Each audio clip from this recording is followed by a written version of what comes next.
الذين آتيناهم الكتاب يعرفونه كما يعرفون أبناءهم وإن فريقا منهم ليكتمون الحق وهم يعلمون۔ ترجمہ: وہ لوگ جنہیں ہم نے کتاب عطا فرمائی ہے وہ اس نبی کو ایسا پہچانتے ہیں جیسے وہ اپنے بیٹوں کو پہچانتے ہیں، اور بے شک ان میں گروہ جان بوجھ کر حق چھپاتے ہیں۔ یعرفونہ کما یعرفون ابناءہم، وہ اس نبی کو ایسا پہچانتے ہیں جیسا وہ اپنے بیٹوں کو پہچانتے ہیں۔ تفسیر صراط الجنان میں ہے مراد یہ ہے کہ گزشتہ آسمانی کتابوں میں نبی آخر الزماں حضور سید عالم صلی اللہ تعالیٰ علیہ وسلم کے اوصاف ایسے واضح اور صاف بیان کیے گئے ہیں جن سے علماء اہل کتاب کو حضور پر نور صلی اللہ تعالیٰ علیہ وسلم کے خاتم الانبیاء ہونے میں کچھ شک و شبہ باقی نہیں رہ سکتا، اور وہ حضور اقدس صلی اللہ تعالیٰ علیہ وسلم کے اس منصب عالی کو کامل یقین کے ساتھ جانتے ہیں۔ یہودی علماء میں سے حضرت عبداللہ بن سلام رضی اللہ تعالیٰ عنہ مشرف اسلام ہوئے تو حضرت عمر فاروق نے ان سے دریافت کیا کہ اس آیت میں جو معرفت بیان کی گئی ہے اس کا کیا مطلب ہے؟ انہوں نے فرمایا کہ اے عمر رضی اللہ تعالی عنہ، میں نے حضور اکرم صلی اللہ تعالی علیہ وسلم کو دیکھا تو بغیر کسی شک و شبہ کے فوراً پہچان لیا، اور میرا حضور انور صلی اللہ تعالی علیہ وسلم کو پہچاننا اپنے بیٹوں کے پہچاننے سے زیادہ کامل و مکمل تھا۔ حضرت عمر فاروق نے پوچھا وہ کیسے؟ انہوں نے کہا کہ سید المرسلین صلی اللہ تعالی علیہ وسلم کے اوصاف تو ہماری کتاب توریت میں اللہ تعالیٰ نے بیان فرمائے ہیں، جبکہ بیٹے کو بیٹا سمجھنا تو صرف عورتوں کے کہنے سے ہے، یعنی حضور اکرم علیہ الصلوۃ والسلام کی پہچان تو اللہ تعالیٰ نے کرائی، لہٰذا وہ تو قطعی اور یقینی ہے، جبکہ اولاد کی پہچان تو عورتوں کے کہنے سے ہوتی ہے۔ حضرت عمر فاروق نے یہ سن کر ان کا سر چوم لیا۔ اس واقعے سے یہ بھی معلوم ہوا کہ غیر محل شہوت میں دینی محبت سے پیشانی چومنا جائز ہے۔ یہ بھی معلوم ہوا کہ حضور اکرم صلی اللہ تعالی علیہ وسلم کی صرف پہچان ایمان نہیں بلکہ حضور پر نور صلی اللہ تعالی علیہ وسلم کو ماننا ایمان ہے۔ جیسے یہودی پہچانتے تو تھے لیکن مانتے نہ تھے، اس لیے کافر ہی رہے۔ وَإِنَّ فَرِيقًا مِّنْهُمْ لَيَكْتُمُونَ الْحَقَّ،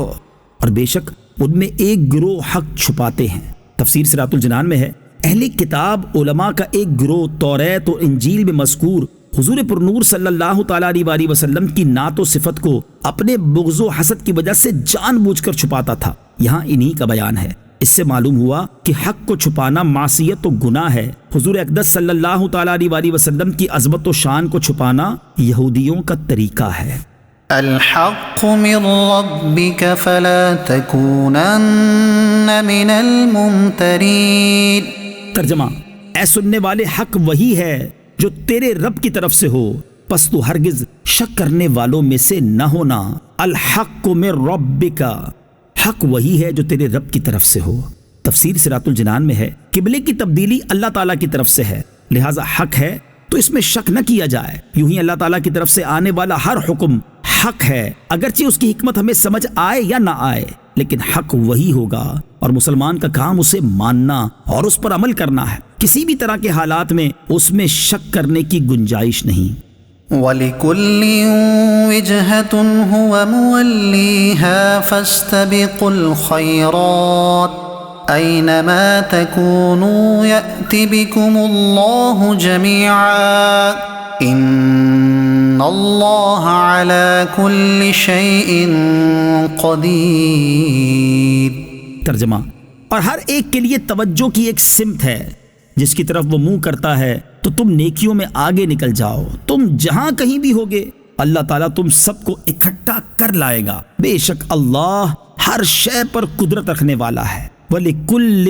وِجْهَةٌ، اور ہر ایک کے لیے توجہ کی ایک سمت ہے۔ تفسیر صراط الجنان میں ہے اس آیت میں تبدیلی قبلہ کی ایک اور حکمت بیان کی گئی ہے کہ ہر امت کے لیے قبلہ مقرر کیا گیا، تو جب امت محمدیہ ایک امت ہے اور سب سے افضل امت ہے تو ان کے لیے خصوصی امتیاز کے لیے ان کا قبلہ دوسروں سے جدا گانا بنایا گیا، اور اس میں خصوصیت یہ ہے کہ ان کا یہ قبلہ ہمیشہ کے لیے رہے گا، کبھی تبدیل نہ ہوگا۔ فَاسْتَبِقُوا الْخَيْرَاتِ، تو نیکیوں میں آگے نکل جاؤ۔ تفسیر صراط الجنان میں ہے یعنی قبلے کا موضوع طے ہو گیا، لہٰذا آپ صرف اسی بحث میں نہ رہو بلکہ اللہ تعالیٰ کی عبادت و اطاعت اور دین کے کاموں میں ایک دوسرے سے سبقت لے جانے کی کوشش کرو۔ مقابلہ کس چیز میں کرنا چاہیے؟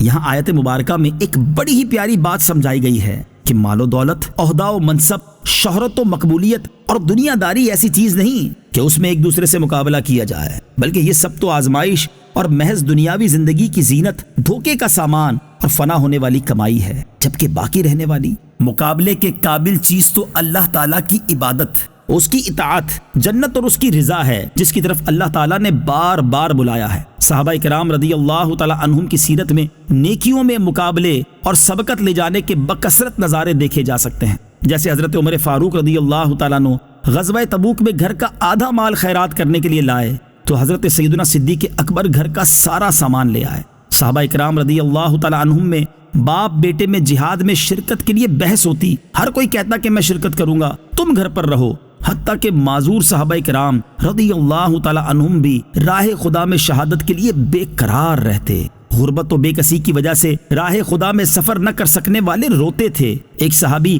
اگر آدھی رات عبادت کرتا تو دوسرا پوری رات، ایک اگر تہائی قرآن کی تلاوت کرتا تو دوسرا آدھے قرآن کی۔ اللہ تعالیٰ ہمیں بھی نیکیوں میں ایک دوسرے سے سبقت لے جانے کی توفیق اور جذبہ عطا فرمائے۔ اینما تکونوا، تم جہاں کہیں بھی ہوگے، یعنی اے مسلمانوں اور اہل کتاب، تم جہاں کہیں بھی ہوگے، قیامت کے دن اللہ تعالیٰ تم سب کو اکٹھا کر لائے گا اور وہ اطاعت گزار بندوں کو ثواب دے گا اور نافرمانوں کو عذاب میں مبتلا کر دے گا۔ بے شک اللہ تعالیٰ ہر شے پر قدرت رکھنے والا ہے، تو وہ مخلوق کو مرنے کے بعد دوبارہ زندہ کرنے، اطاعت گزاروں کو ثواب دینے اور سزا کے مستحق افراد کو عذاب دینے پر بھی قادر ہے۔ وَمِنْ حَيْثُ خَرَجْتَ فَوَلِّ وَجْهَكَ شَطْرَ الْمَسْجِدِ الْحَرَامِ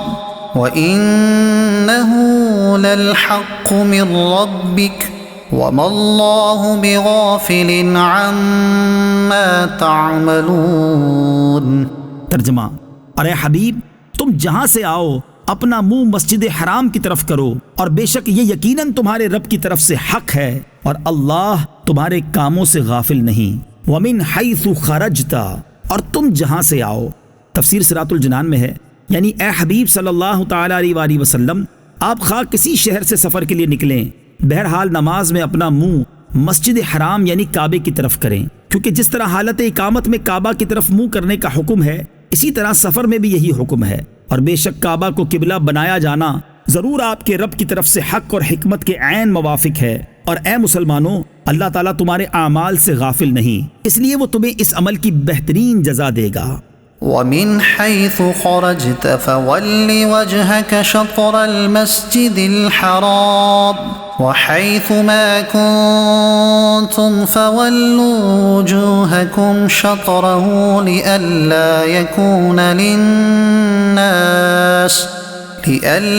يَكُونَ لِلنَّاسِ عَلَيْكُمْ حُجَّةٌ إِلَّا الَّذِينَ ظَلَمُوا مِنْهُمْ فَلَا تَخْشَوْهُمْ وَاخْشَوْنِي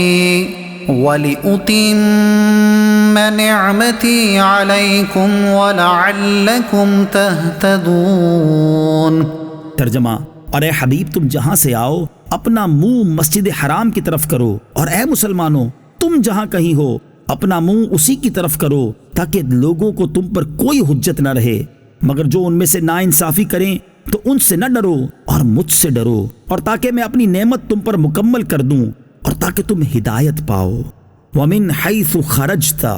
اور تم جہاں سے آؤ۔ تفسیر صراط الجنان میں ہے، اس رکوع میں 3 مرتبہ نبی پاک علیہ الصلوۃ والسلام اور مسلمانوں کو مسجد حرام یعنی کعبے کی طرف منہ کر کے نماز پڑھنے کا حکم دیا گیا ہے، اور اس سے بظاہر ایسا لگتا ہے کہ یہ تکرار ہے، لیکن در حقیقت یہ تکرار نہیں، کیونکہ ہر بار کے حکم کی علت جدا ہے۔ پہلی بار جب نماز میں مسجد حرام کی طرف منہ کرنے کا حکم دیا گیا تو اس کی علت یہ بیان ہوئی کہ اللہ تعالیٰ نے اپنے حبیب صلی اللہ تعالیٰ علیہ وآلہ وسلم کی رضا جوئی کے لیے مسجد حرام کو قبلہ بنایا اور نماز میں اس کی طرف منہ کرنے کا حکم دیا۔ دوسری مرتبہ جب مسجد حرام کی طرف منہ کرنے کا حکم دیا گیا تو اس کی علت یہ بیان فرمائی کہ اللہ تعالیٰ نے ہر امت کا الگ الگ قبلہ بنایا ہے جس کی طرف منہ کر کے وہ نماز پڑھتے ہیں، اور جب امت محمدیہ بھی ایک امت ہے تو ان کا قبلہ مسجد حرام کو بنایا اور اس کی طرف منہ کر کے انہیں نماز پڑھنے کا حکم دیا گیا۔ تیسری مرتبہ جب یہ حکم دیا گیا تو اس کی علت یہ بیان فرمائی کہ قبلے کے معاملے میں یہودی مسلمانوں کے خلاف حجت قائم نہ کر سکیں۔ وحيث ما كنتم فولوا وجوهكم شطرة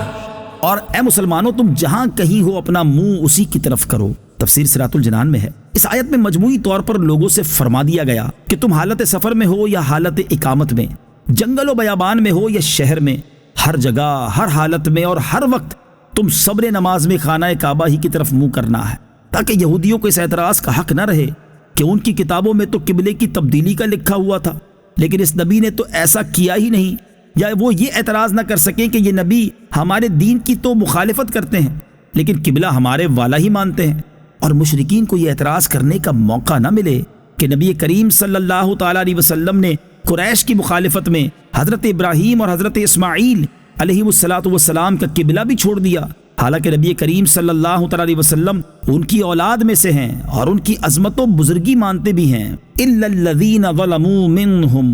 مگر جو ان میں نا انصافی کریں۔ تفسیر صراط الجنان میں ہے، یعنی اللہ تعالیٰ کی طرف سے تو حجت پوری ہو چکی، اب بھی اگر کوئی اعتراض کرتا ہے تو وہ خود ظالم ہے۔ یاد رہے کہ دین کی راہ میں تانے سننا انبیاء کرام علیہ السلام کی سنت رہی ہے۔ فلا تخشوہم واخشونی، تو ان سے نہ ڈرو اور مجھ سے ڈرو۔ تفسیر صراط الجنان میں ہے، اس آیت میں مسلمانوں کو حکم دیا جا رہا ہے کہ تم کعبے کی طرف منہ کر کے نماز پڑھنے کی وجہ سے کفار کی طرف سے ہونے والے اعتراضات سے نہ ڈرو، ان کے تانے تمہیں کوئی نقصان نہیں پہنچا سکتے، اور تم میرے حکم کو پورا کرنے کے معاملے میں مجھ سے ڈرو اور میرے حکم کی مخالفت نہ کرو، بے شک میں تمہارا مددگار ہوں۔ اللہ تعالیٰ کا عذاب ہر وقت پیش نظر رکھنا چاہیے۔ اس آیت سے معلوم ہوا کہ انسان کو ہر وقت اللہ تعالیٰ کا عذاب پیش نظر رکھنا چاہیے، اور کسی بھی کام کو کرنے یا نہ کرنے سے پہلے اس بات پر غور ضرور کر لینا چاہیے کہ یہ کام کرنے یا نہ کرنے سے اللہ تعالیٰ کی رضا حاصل ہوگی یا اس کا نتیجہ اللہ تعالیٰ کی ناراضی کی صورت میں ظاہر ہوگا۔ مروی ہے کہ جب حضرت معاذ بن جبل رضی اللہ تعالیٰ عنہ کی وفات کا وقت قریب آیا تو آپ رضی اللہ تعالیٰ عنہ رونے لگے۔ ان سے پوچھا گیا کہ آپ کو کس چیز نے رلایا؟ آپ نے فرمایا، اللہ کی قسم، نہ تو موت کی گھبراہٹ سے رو رہا ہوں اور نہ ہی دنیا سے رخصتی کے غم میں آنسو بہا رہا ہوں، بلکہ میں تو اس لیے روتا ہوں کہ میں نے حضور اکرم صلی اللہ تعالیٰ علیہ وسلم سے سنا کہ دو مٹھیاں ہیں، ایک جہنم میں جائے گی، دوسری جنت میں، اور مجھے نہیں معلوم کہ میں کون سی مٹھی میں ہوں گا۔ حضرت حسن بصری رضی اللہ تعالیٰ عنہ فرماتے ہیں کہ قیامت کے دن ان لوگوں کا حساب آسان ہوگا جو آج دنیا میں اللہ تعالیٰ کی رضا کے لیے اپنا محاسبہ کرتے ہیں۔ وہ اس طرح کے انہیں جب بھی کوئی کام درپیش ہو تو پہلے اس پر غور کرتے ہیں، پھر اگر وہ کام اللہ تعالیٰ کی رضا کے لیے ہو تو اسے کر گزرتے ہیں، اور اگر اس کے برخلاف نظر آئے تو اس سے رک جاتے ہیں۔ پھر فرمایا، اور بروز قیامت ان لوگوں کا حساب کٹھن ہوگا جو آج دنیا میں عمل کرتے وقت غور و فکر نہیں کرتے اور کسی قسم کا محاسبہ کیے بغیر وہ کام کر ڈالتے ہیں۔ ایسے لوگ دیکھیں گے کہ اللہ تبارک و تعالیٰ نے ان کا چھوٹے سے چھوٹا عمل شمار کر رکھا ہے۔ پھر آپ رضی اللہ تعالیٰ عنہ نے یہ آیت تلاوت فرمائی، وَيَقُولُونَ يَا وَيْلَتَنَا مَا لِهَذَا الْكِتَابِ لَا يُغَادِرُ صَغِيرَةً وَلَا كَبِيرَةً إِلَّا أَحْصَاهَا۔ ترجمہ، اور کہیں گے ہائے ہماری خرابی، اس نامہ اعمال کو کیا ہے کہ اس نے ہر چھوٹے اور بڑے گناہ کو گھیرا ہوا ہے۔ وَلِأُتِمَّ نِعْمَتِي عَلَيْكُمْ، اور تاکہ میں تم پر اپنی نعمت پوری کروں۔ تفسیر صراط الجنان میں ہے، اس آیت کا خلاصہ یہ ہے کہ اے مسلمانوں، جس طرح اللہ تعالیٰ نے اپنے حبیب صلی اللہ تعالیٰ علیہ وآلہ وسلم کو تمہارا رسول بنایا جو کہ تمہارے سامنے حق کی طرف ہدایت دینے والی آیت تلاوت فرماتے ہیں، رشد و ہدایت کے راستے کی طرف رہنمائی کرتے ہیں، اللہ تعالیٰ کی وحدانیت اور اس کی عظیم قدرت پر قطعی دلائل قائم کرتے ہیں، تمہیں بت پرستی کی نجاست سے پاک کرتے ہیں، اور تمہیں وہ چیز سکھاتے ہیں جن سے تم اپنے نفسوں کو پہچان سکو اور ان کا تزکیہ کر سکو۔ اسی طرح مستقل طور پر تمہارے لیے بیت اللہ کو قبلہ بنا دیا تاکہ اللہ تعالیٰ تم پر اپنی نعمت پوری کرے۔ گویا جیسے مسلمانوں کا نبی جدا گانا تھا، ایسے ہی ان کا قبلہ بھی جدا گانا ہو گیا۔